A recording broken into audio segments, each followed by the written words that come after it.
دانشجوی دانشکده تربیت جسمانی تاجیکستان با نام سید مومن رحیموف خوشقدم خسرو در چمپیونات جهان اومد به گشتن طرز سامبو که در پایتخت رومانیا شهر بخارست دوره شد هنری والا نشان داده به عنوان چمپیون جهان در سال 2018 و مدال طلا شرف یاب گردید. خوشقدم خسرو در زورآزمایی سامبوی ورزشی در وزن تا 62 کیلو بر همه رقیبانش پیروز شده به دور نهایی برآمد. او در قوه آزمایی نهایی روسلان بغداساریان روسیایی را با حساب 2-1 شکست داد و برای اول به عنوان چمپیون جهان مشرف گشت. این و دیگر نویگری‌های ورزش در تهیه همکاران ما.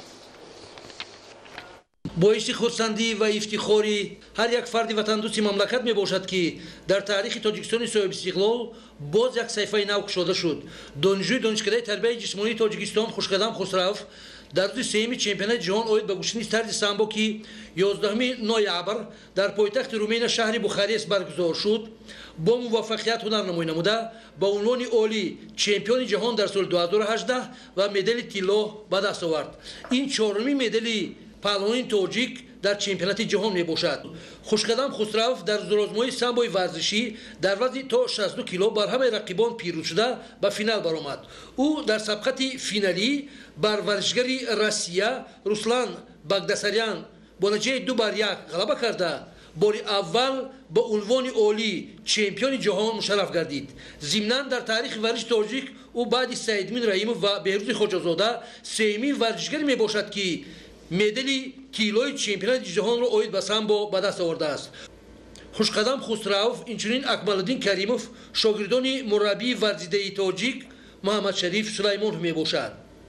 10 ноябр тоҷикистонро оид ба самбои варзишӣ дар сабқати мардон 3 варзишгар намондагӣ кард. 2 нафари онҳо бо медалҳои бринҷӣ мукофотонида шуданд. Акмалуддин Каримов дар рақобатҳои вазни то 57 кило дар даври аввал озод буд. дар даври дуввум бар намояндаи Туркман Карим Алнуров, баъдан бар намояндаи Қазоқистон Адолат Сайҷанов ғолиб омад, вале дар даври баъдӣ аз Вахантаги Чидерашвили Гурҷӣ мағлуб гашт. Акмалуддин барои ҷои сеюм бар Шоҳзод Тағоеви Узбек ғолиб омад. Тоҷикистон дар мусобиқаҳои ҷаҳони оид ба самбо дар шаҳри Бухарест ҳамчунин довари дараҷаи байналмилалӣ Маҳмуди Абдулло ба ҳайси ҳакам намояндагӣ кард. чуне ки аз сомонаи расмии Федератсияи байналмилалии самбо ФИАС хабар дода шуд, дар чемпионати ҷаҳони имсола ки дар Бухарест баргузор гардид ҳудуди 500 нафар варзишгарон аз 80 кишвар барои маҷмӯи 27 медал 9 маҷмӯъ миёни мардон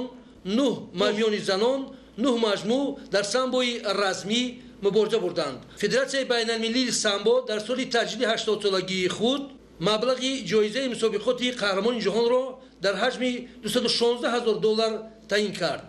зуртарин гӯштингирон ба ҷуз медал бо ҷоизаи молиявӣ сарфароз шуданд. барои ҷои якум $3000, барои ҷои дуюм $2000 ва барои ҷои сеюм $1500 тақдим гардид.